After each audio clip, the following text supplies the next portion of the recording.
Hello and welcome. I'm Dr. Adam Dorsey, a psychologist in Silicon Valley and the host of Super Psyched, a podcast dedicated to supercharging your life. Each episode contains fun, high-quality interviews with experts looking at psychology from all angles.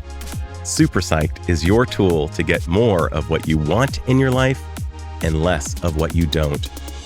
What if I told you that there was an exercise that anyone can do in just 15 seconds, 3 times a day, that when researched, showed a decrease in depression by as much as 35%, a decrease in anxiety by up to 20%, and a substantial decrease in physical pain? You might ask about side effects of this exercise, and I would too. It seems that the major side effect is this: a significant increase in your quality of life. Would you be interested in knowing more? I know I would, and I'm guessing you would too. Since you've seen the title of this episode, you've probably guessed that I'm talking about awe. The dictionary describes awe as a feeling of reverential respect mixed with fear or wonder. The way I'm describing it now, simply put, is something that makes you say, wow, or whoa, like when your breath is taken away after seeing something amazing. And if you become a practitioner of awe, you can find it in more ordinary things like appreciating the way your body responds to a warm shower, seeing a sunset, or looking at an image of the human heart, recognizing that it supports you through life, whether you're awake or asleep. My guest, physician Dr. Michael Amster, co-authored a book with Jake Eagle called The Power of Awe. Overcome burnout and anxiety, ease chronic pain, find clarity and purpose in less than 1 minute per day. I loved this book, and I'm not alone. Super Psyched guest Dr. Judson Brewer describes it perfectly as a powerful, practical, science-backed book that shows us how finding awe everywhere, every day is essential to our health and well-being. So listen in as Michael and I delve into the power of awe and what it can do for you. Dr. Michael Amster, who has asked me to call him Michael, welcome to Super Psyched. Thank you, Adam. It's such an honor to be here and get to meet your community. I'm just so thrilled and get to share some awesome moments with you today. So,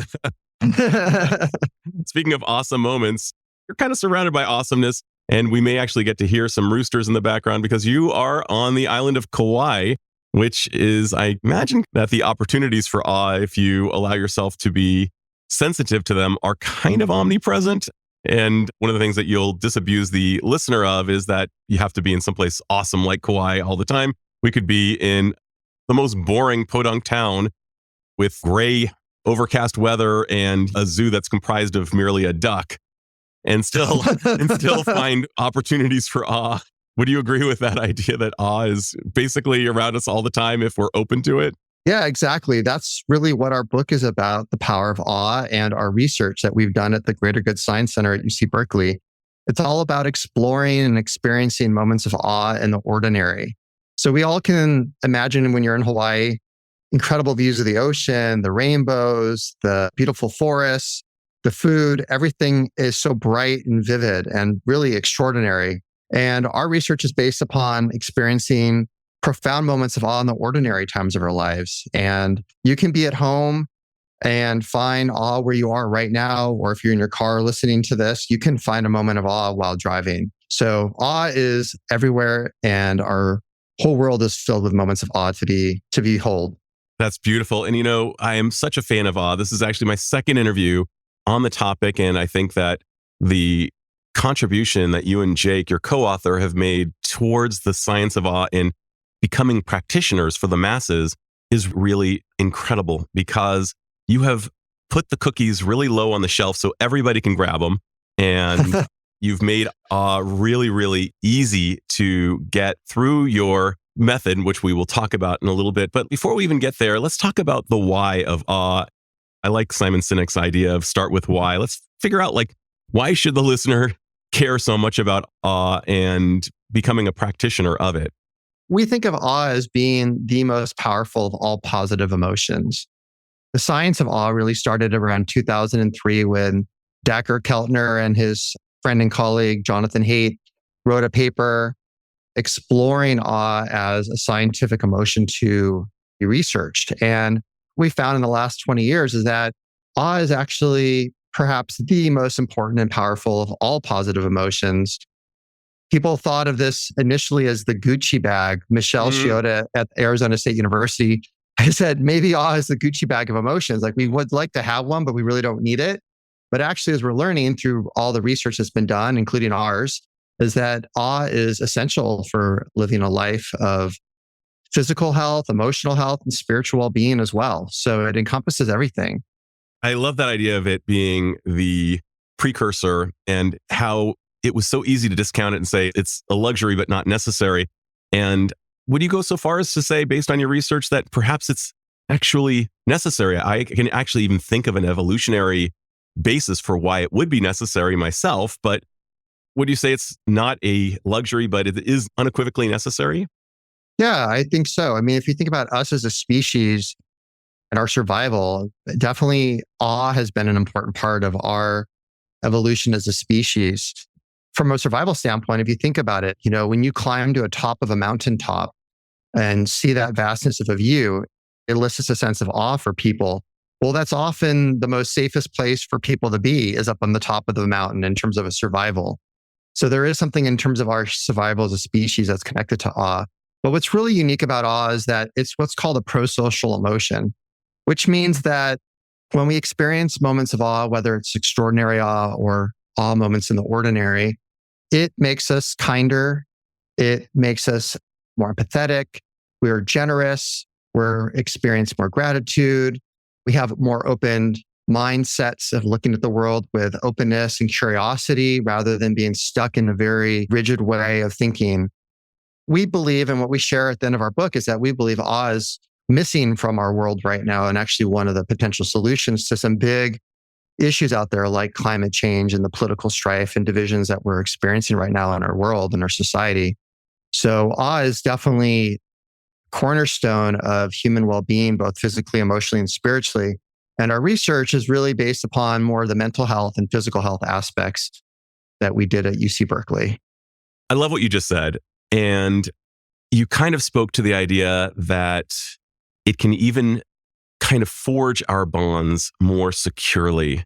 That if we maybe even take inventory of our relationships and appreciate them from a perspective of awe, thinking about the people who really matter, and that they incur awe in me, as well as the animals in my life, as well as even my belongings, and certainly nature itself, which is so important. We know that being out in nature is so important for our 35,000 plus year old brains that are not accustomed to being in cars and buildings with artificial light all the time, that awe really serves as almost a lovely welcoming bell, almost like bringing us to go to dinner, but to go outside and appreciate a tree, to enjoy a sunset, to go on a hike, to be with the people we love, and really dovetails so nicely with one of my all-time favorite axioms of what we appreciate appreciates. And the idea that we're able to use awe as a measure to target scientifically is just entirely delightful to me. And I'm so grateful again to you and your co-author for writing this book and making it easy for people to access. One of the things that you also cite is that awe can help get us out of our own self-absorbed ruminations that cause us so much distress. And I was wondering if you could kind of speak to the idea around how it gets us out of our own way and into something larger. First of all, I wanted to touch on what you shared, what I think was so beautifully stated around how we can think of a moment of awe as like a mindfulness bell, right? When we think of a bell going off, it kind of brings our attention to the present moment. And that's what's beautiful about this practice, particularly the awe in the ordinary practice that's we call the awe method, AWE method, is that it does serve as of marking a moment to behold the beauty and grandeur of life. It's exactly what you're talking about. And we also talk about in our book and our research around 3 categories of awe. And one of them is interconnected awe. So it's the awe of connecting with our pet or loved ones. Even with strangers, we can have a moment of awe, standing in line at the TSA checkpoint and be in awe of people that we might meet, or not even necessarily talk to, but just observing people's behaviors can be awe-inspiring. In terms of what happens when we experience moments of awe, is that it does give us a sense of shifting away from the self-absorption. And so what we do know, for example, is that part of the self-reflective processing of the brain occurs most often in the default mode network, known as the DMN. And so we see reduced default mode network activation, which decreases that self-reflective process. And when we have moments of awe, and if you think about it, one of the ways science defines awe is that it gives us a sense of vastness. It's called perceptual vastness. So we experience perhaps vastness when we look at something that is awe-inspiring. But more importantly is that within us, we experience vastness. Our sense of self, our egoic self, diminishes, and we feel connected to something greater than our small self. Whether you want to call it God, the universe, some greater sense of purpose or consciousness. Awe moments gives us a sense of connecting to much bigger, larger experiences of the world of the universe than just our small experience of everything. So beautiful. And if we were walking around fairly well dosed on awe, I think that the idea of generosity, like let's say we're at the local pharmacy and you arrive at the same time as someone else, I imagine you're more likely to give them your space in line and just kind of defer and say, I feel magnanimous in the moment because I'm feeling so much awe and I feel generous. One of the things that you even cited was that without needing to engage in psychedelics like magic mushrooms, which have been shown in many ways, there seems to be some support for the idea that there may be therapeutic benefits to psilocybin, the psychoactive chemical in these. But of course, we also know that with taking an endogenous chemical like psilocybin may have side effects, whereas awe has no side effects except possibly being a nicer person. Exactly. Yeah. So I'll just share a little bit about our research. And what you're talking about here is like, that's what we observed. Our awe method, we did not see side effects, which is a wonderful benefit of the technique, is that there are no side effects. And our effectiveness in terms of treating depression and anxiety was equally as effective as taking a pharmaceutical medication.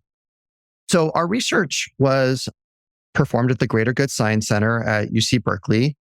And we collaborated with Dacher Keltner, who's really the granddaddy of all research out there. Pretty much every paper has him as a co-author in the field. And when the pandemic first hit, I had already been in touch with Dacher about our initial research. Jake and I, my co-author and friend, we had come up with what we call the awe method out of a desire to find brief mindfulness technique that would bring people into a transcendent state in a matter of seconds. We were both mindfulness teachers. We had taught to hundreds of patients and clients, and people always struggled with finding a mindfulness technique that they could do on the go. In our busy worlds, we can't rarely find 5 to 10 minutes to sit, the practice of meditation every day. So out of this desire to find something that we could take on the go as an informal mindfulness practice, we discovered the awe method, which is a 3-step process that we'll talk about in a few minutes. But we started doing research at the time of the pandemic starting in June of 2020, at the height of people being very stressed out, not just from the COVID pandemic, but also a lot of social unrest going on in the country. If you remember back then, there were riots, race riots, and protesting going on. Really a challenging time. So we enrolled about 300 primary care patients, as well as 200 doctors and nurses that were on the front lines managing COVID. Very stressed out, burnout was at higher levels than ever for those doctors and nurses. And we enrolled them in this 21-day awe method program where we taught them how to microdose or experience these brief moments of awe in the ordinary. We asked them to just practice 3 times a day, and the practice takes about 5 to 15 seconds to do. We followed different outcome measures. And what we basically saw in terms of our summary results, statistical significance and strong evidence that this awe method, when done at least 3 times a day, decreased depression by on average 35%, which is incredible.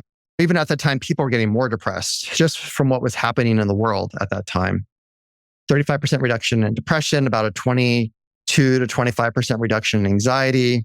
We saw decreases in loneliness, which is very interesting because people were sheltering in place at the time. And there's something unique about the emotion of awe that helps with feelings of being alone and isolated. Even though you're not necessarily with somebody else, you can still feel connected to some vastness with the emotion of awe. We also saw decreases in chronic pain, other chronic health symptoms, improvement in well-being, and decreases in stress. And one of the neat things is that we found that the more times you dose these brief moments of awe throughout your day, the more benefit you get. So there's a dose response, which is really remarkable. Again, no side effects. It's just something that people can do on the go and really profoundly shift their nervous system from these brief moments of awe. And everybody has time for it. And I mean, the fact that you're able to bring down depression by 35%, anxiety by around 25%, and you as a chronic pain specialist have seen in your chronic pain patients that just microdosing awe, I mean, everybody has time for this. And it's like a muscle that we get better at doing over time. But I mean, it's 15 seconds is all we're asking for 3 times a day. This is totally doable. The brain needs something to do. The default mode network that you referred to, the DMN, will find something to do. And it's so much buffeted by this 45 seconds a day idea or practice reality, and that you have hard evidence that this is not just fluff, that it actually has measurable results. Let's talk now about how to practice awe. Sure. Yeah. So we use the word awe, AWE, as an acronym, which is the 3-part steps of experiencing the awe method.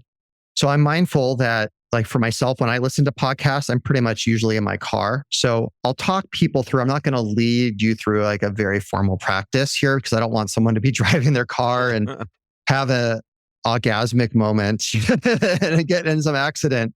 But in our book or on our website, thepowerofawe.com, you can find extended awe practices. We actually offer 30 different profound extended awe practices in our book. And some of them are on our website, as well as some recordings that we have available. So, but I will definitely talk you through the process right now. So AWE. So A stands for attention. And so what we're asking you to do, like right now, is to bring your attention to something that you value, appreciate, and find amazing. So I'm right now looking at Adam through our webcams, and I see this really beautiful piece of artwork behind him. And I'm bringing my full attention to that. I'm appreciating the texture, the colors, the beauty of it. I'm curious about where maybe it came from and who gave it to him, but it's grabbing me and I'm bringing my full attention to that. And then the W stands for wait. So we are pausing and we are going through the cycle of a breath and just allowing ourselves to be fully present without effort with that object that you value, appreciate, and find amazing. Then after you take another inhale, take a longer exhale. So the E stands for exhale and expand. So you're going to take a longer exhale out. And when we do so, we stimulate the vagus nerve. And we'll talk a little bit more about what the vagus nerve does. But a longer exhale in the diaphragm stimulates the vagus nerve, which takes us to a deeper state of rest and relaxation. And the E stands for expansion. So you actually want to allow this moment to fill you up. You want to experience that vastness. It could be something you might feel physically where you start to get tingles or chills when it extends into your arms and down your legs. That's like the moment of awe that we experience when we have a profound moment, let's say at the Grand Canyon, our whole body tingles and chills. It's because we're experiencing the sense of vastness within our physical body. So you're letting this moment really fill you up and expand. And then you can take a moment also to reflect back to what you just went through, sort of the 3 steps: attention, wait, exhale, and expand. And noticing if you feel different and if it shifted your level of presence, of consciousness in this brief moment of practicing this. And I noticed for myself right now, I just had this awe moment with the picture in behind you, and my voice is slowing down in terms of my speed of talking, and I'm just feeling more present and fully here with you, Adam. And I can tell that you've just had a moment of awe from your facial expressions. And then together we're sharing this moment of awe. And what's beautiful is that awe is contagious. When we share our awe with others, we inspire awe in them. We actually have on our website, we call it a moment of awe page, and you can post your moment of awe, whether through words or pictures. And you can go there also to look at other people's moments of awe, to be inspired. And it's incredible how people sharing awe with you or with each other, really, it has that butterfly effect of just spreading more awe in the world. And our world needs awe more than ever right now, because we know from research that we live in a very awe-starved culture. Americans, on average, experience less than 1 moment of awe per week. And awe is like I've shared earlier, it's the most powerful of all positive emotions. And we can go into the science a little bit more about it and what it does to our physiology and our brain as well. But it is a cornerstone to a healthy physical, emotional, and spiritual life. And what you're saying makes so much sense. The old axiom of if you're carrying around a hammer, all you look for is nails. A lot of us get kind of addicted to righteous indignation. We try to find things to be upset. I'm mad as hell, or I can't take it anymore, type precursors to our actions, which doesn't really let our better angels take over behind the wheel of life. But coming at it from a place of awe allows us kind of to serve us as a kind of a prompt, a prime for our minds. Really, I think allows us to engage our best angels. When you saw me in an awe state, what I was actually reflecting on, frankly, Michael, was you and the fact that you've decided to dedicate a large chunk of your life force, as well as your incredible medical education, to some form of medicine that the masses can have access to and feel better in their bodies and comport themselves better interpersonally. So I was feeling a modicum of awe about what you have chosen to do with your life. So that was what was coming up for me, just to be transparent. That is really sweet. Thank you. I'm really honored and touched by that. And I'm going to have a moment of awe back with you and appreciating the work you do in the world and through your podcast. And the listeners don't know, but we have a little bit of a personal connection through family, friends, and just really feeling so appreciative and in awe of our friendship and the connection we have with each other. We've really come together at a really sweet time in our lives. So I'm super grateful and in awe of how we connected at a party. It was pretty bonkers. Yeah, we just meet up at a party and within seconds, it's like, oh my gosh, where have you been all my life? You're definitely, we have a great bromance going and so many connections. Bromance. Yeah, perhaps Paul Rudd will play your part and Jason Segel will play mine in a future movie. I love that. You and your romantic partner, she is a big wave surfer, and the two of you are really into surfing. And one of the things that I never really got until I started studying awe was when I was doing my doctoral dissertation, I was gravitating towards big wave surfing documentaries. Step Into Liquid, Riding Giants, Laird Hamilton kind of dominates both of the movies. I'm not a surfer, but watching these movies during my breaks from my dissertation, that's kind of all I would watch, was just big wave surfers taking, and I couldn't figure out why it was. And only after, maybe even years after, was I really understanding why big wave surfing called to me when I was doing the dissertation. That was, it provided me with kind of a vicarious experience of awe, for sure. So by doing that, it kind of opened up my mind, freed up my writer's block, and allowed me to actually approach my dissertation from something rather counterintuitive. I did my entire dissertation from a perspective of gratitude. It's like, wow, here I am at the stage of life. I get to do a dissertation. Not I have to, I get to. And Laird Hamilton is going to take me down the pipeline. And I can't help but think that some of the activities in your life, I mean, you're a busy man. You're a father who's launched children. You've got a big medical practice. You have a romantic relationship and a personal life. And I can't help but believe that awe has fueled you towards doing better things with this dash between your birth and death date, so to speak. Yeah, that's beautiful. I appreciate how you're framing that. And we've been practicing this awe method that we created about 4 years ago. And I'm at a point in my life where I'm having easily 50 to 100 moments of awe throughout my day. Wow. And I agree with you. Like, there is this profound richness that this technique has brought to the world for me. We actually had this brief conversation of a quote from Rabbi Abraham Joshua Heschel, which says, "Our goal should be to live life in radical amazement. Get up in the morning and look around at the world in a way that takes nothing for granted. Everything is phenomenal. Everything is incredible. Never treat life casually. To be spiritual is to be amazed, just to be in awe." And I'm really speechless. It's hard to describe what the awe method has brought to my life. I mean, definitely more ease and calm and presence, more depth of connection with people, friends, family, strangers, patients. I've gone through, prior to the awe method, 2 times of burnout in my career as a doctor. And now the awe method is an integral part of my daily medical practice, where I share moments of awe with patients. Like when someone's having an acute flare up of their pain, the awe method is a wonderful way to help decrease people that are in that fight or flight sympathetic state to really help them calm down. Because when we're under stress, our pain is worse. As well as for me personally, when I leave a patient care room, I can have a brief moment of awe to reset my own nervous system so I can be fully present and bring my full self to the next patient care interaction. But there's just no downside of this practice. It's added depth of color, of richness, of flavors, sense of presence, connection. All what the research shows about awe is so true and alive. And what's so beautiful about our research and what we've proven is that you can have all this from ordinary moments of awe.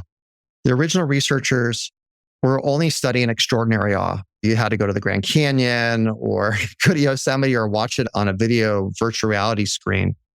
And what we've done is we've brought this profound benefits of awe just to the ordinary moments of our lives that Heschel talks about, just opening our eyes to the radical amazement of everything that's around us all the time. And we don't have to leave our house to even have that. We can have that in our home. We can have that just simply connecting with our pet, with our loved ones. I mean, awe is everywhere. It's endless. It's abundant. We just have to open our eyes and our hearts and our minds to see it. That's so beautiful. And I love Rabbi Abraham Joshua Heschel and his idea of taking in the ordinary and recognizing the miraculous nature of the ordinary.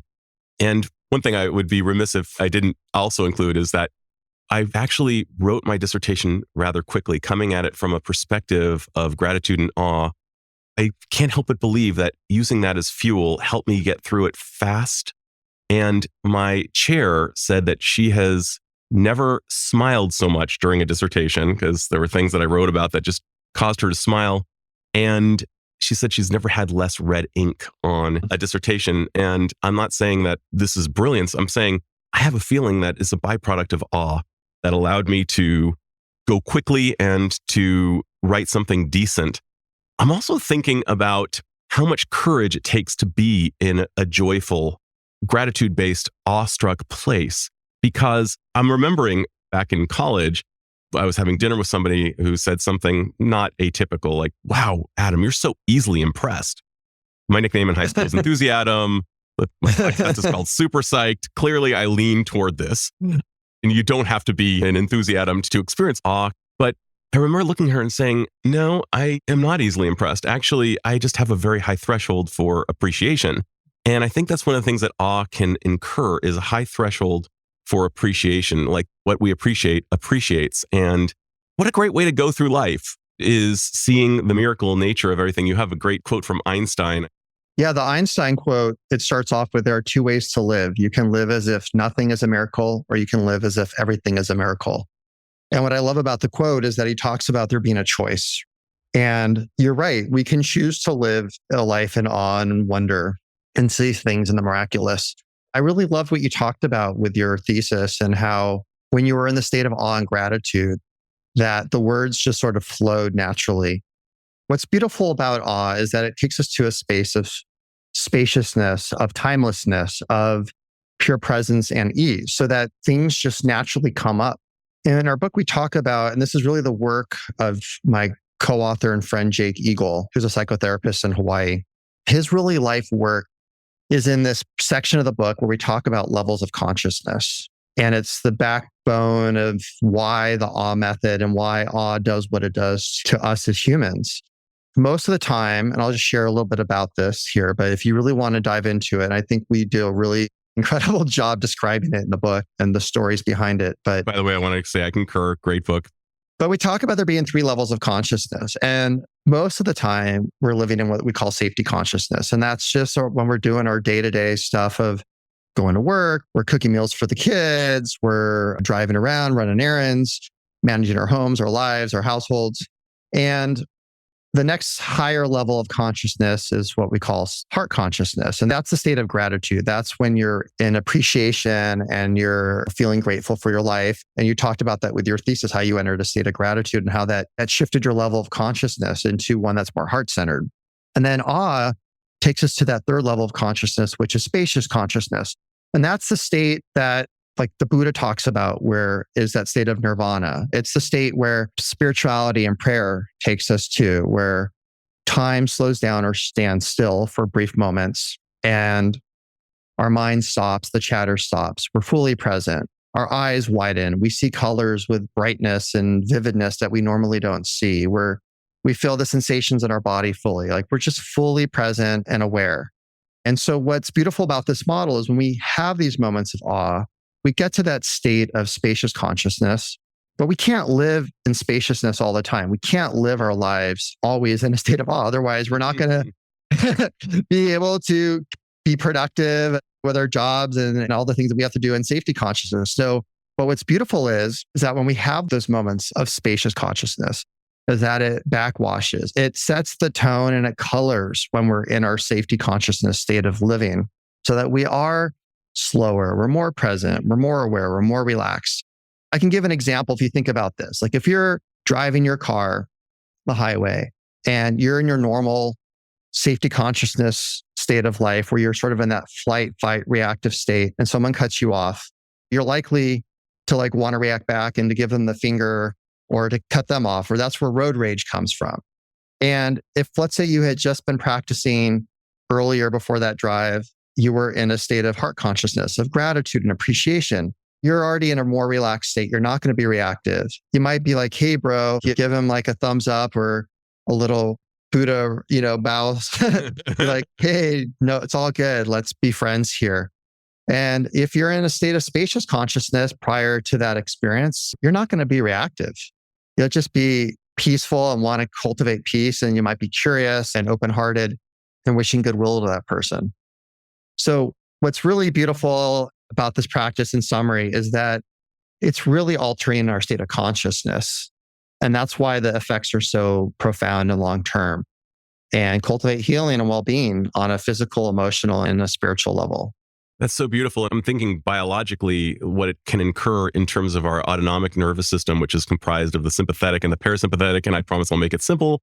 And that is sympathetic is the fight, flight, freeze. And the parasympathetic is the tend and befriend or rest and digest. And how awe really kind of gets us into that kind of better place, the parasympathetic, which is so important. And then I find myself thinking about two great British thinkers, one of whom is Sir Kenneth Robinson, who in his huge TED Talk talks about us as kind of basically being heads on carts. Many of us are just living in our head. And James Joyce kind of talked about that when he said, Mr. Smith lived a short distance from his body. And I'm thinking about how important it is for us to live an embodied life. And awe really serves as a connector of our head to our heart so that we are actually living a more embodied life. And one of the things that we know about trauma and virtually all mental health issues is that they're not exclusively mental health. They're actually health. They're physiological in many cases. And if we want to move our trauma, if we want to move our depression, so much of that resides in the body, and awe just kind of hacks right into it in a very immediate way. It can only take 15 seconds to go through the AWE that you so beautifully articulated. Yeah, I like what you brought up around Ken Robinson. And I think he has a book titled Out of Our Minds. He talks about how our minds being in that, when we talk about safety consciousness, like we're really in our heads and our minds all the time when we're living our lives in the automatic safety consciousness state. And what's beautiful about when we get into gratitude and then into ultimately awe and spacious consciousness is that it gets us out of our minds. It takes us to that place of fully embodying our bodies and experiencing the vastness of our connection to the universe, to God, to consciousness, and into that state of timelessness. I mean, one of the really beautiful things about awe is that it slows down time.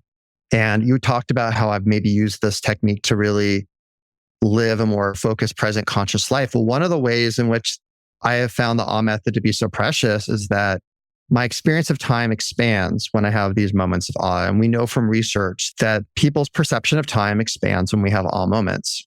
It's because our frame rate, like the number of frames per second that we are aware of, increases with more data. We have just more data that comes into our sense of awareness and presence that we experience time expanding and slowing down. It's incredible that you can have this tool that you can take to these moments of your life. Let's say you're watching one of your kids' sports games and you want to really dive in and fully feel it and be super juicy and just in love with the whole experience, you can use the awe method and see that experience through the lens of awe to have a richness that you would never have had before. It's funny. I'm thinking about taking even the licensure exam, and I even did that from a place of gratitude and awe. Like, wow, I cannot believe I get to take these exams. And these are things that people hate doing. And I can't say, that I actively wanted to, but I realized that I could see nothing as a miracle or everything as a miracle. And I chose to see the fact that I got to take a licensure exam as a miracle. Like, wow, I get to take this exam, and priming myself with music that incurred awe. I particularly listened to a fellow by the name of Peter McKenna, who is just often will use the lyrics of the poetry of people like Rumi and Hafez and other great poets. And it really puts me into an awe-like state. And I even did that before when I was getting ready for my first TEDx talk. I was totally terrified. And I would listen to that music and do it from a place of awe and gratitude. So I just think that if we can build our awe muscles, boy, wow, what better lives we're going to have. That said, is there anything I should have asked but haven't yet asked, Michael? Two things I wanted to share as we kind of wrap up. One is you were talking about building the awe muscle, which is something we do talk about in the book. And we recommend following a 21-day regimen to build the awe muscle, which is really the same regimen that we did with our study participants. And we also are offering online classes to help people with this as well that don't want to necessarily read the book. So we have a lot of resources available to help people build that awe muscle. And what's so nice about the awe method relative to any other mindfulness practice is one is that it's effortless. It can be done, and it can be done anywhere, anytime, any place. And you get immediate benefits, which is really profound, that you feel good immediately. And I know I've heard for this from hundreds of meditation students that traditional meditation practices can be really hard to do, to focus your mind. And often you are left feeling defeated or kind of depressed afterwards because it can be so hard to focus your mind for 10, 20 minutes. I mean, our minds are monkeys that are racing around. But kind of closing thoughts, we've talked a lot about awe as a practice of our own personal development, whether it's improving our health emotionally, physically, or spiritually.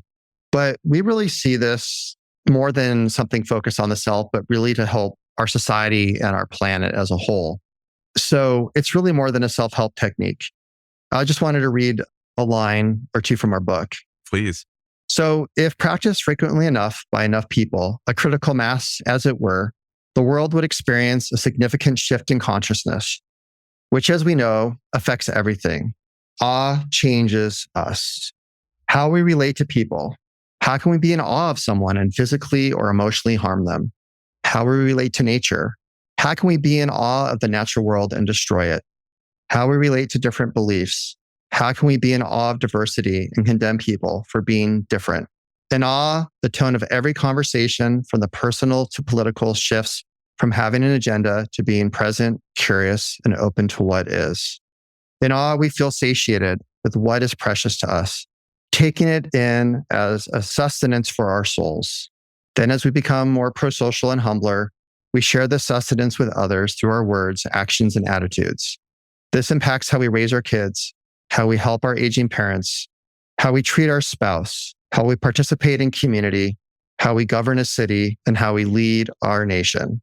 So awe is really that balm, the healing balm that we need more than ever in our world right now. And cultivating it within ourselves, sharing it with others, bringing it back into education, bringing it back into different elements of our world will really, we believe, have a profound shift in the consciousness of our planet. And again, I'm so grateful you had the opportunity to connect with you today, Adam, and to share this work with your listeners and bring it out into the world.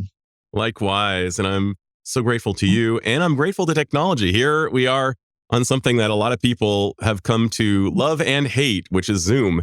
Here you and I are 2,500 miles away from each other, able to connect, seemingly seamless. It is pretty incredible.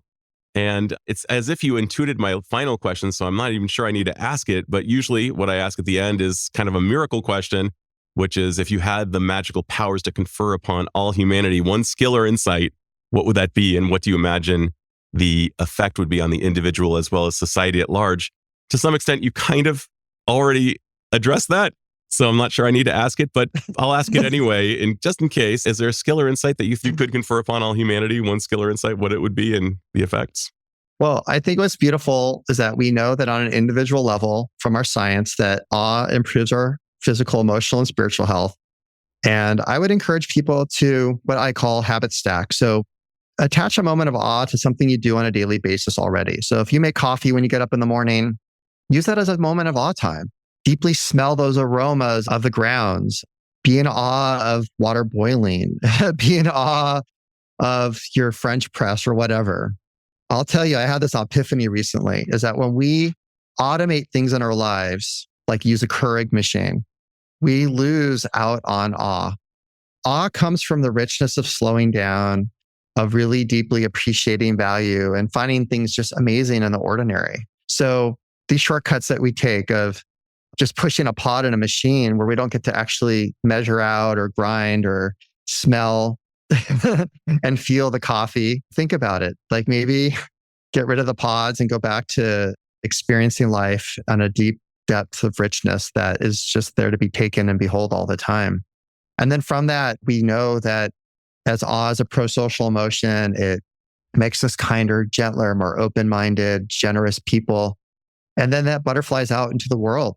And we really believe that if we all cultivated more awe in our lives and share that with others, that our planet, all of us would be in such a more connected, beautiful, peaceful, loving place. Yeah. What a great wish for my listeners, as well as all of the inhabitants of Earth, to access this slowing down, the ability. I love the metaphor of coffee. Coffee is very important to me. I actually dedicated an entire episode with an interview with a guy just one island away from you over in Oahu, Dr. Sean Steinman, who has his doctorate in coffee studies from University of Hawaii. So all I can tell you is, yes, there are so many opportunities, I guess, opportunities throughout the day to build on your various funds. So, my man, thank you so much for sharing your wisdom and your heart with my listeners. This has been a blast. Thank you. I am so honored and thrilled to connect with your listeners. I can't wait to get together in person and come visit you in the Bay Area and go for an awe walk in our local redwood forests. I'd be just thrilled to do that. You are on. This is Dr. Adam Dorsey thanking you for listening to Super Psyched. If you know anyone who might like it or who might benefit from listening, share it. And if you like the episode, please hit subscribe.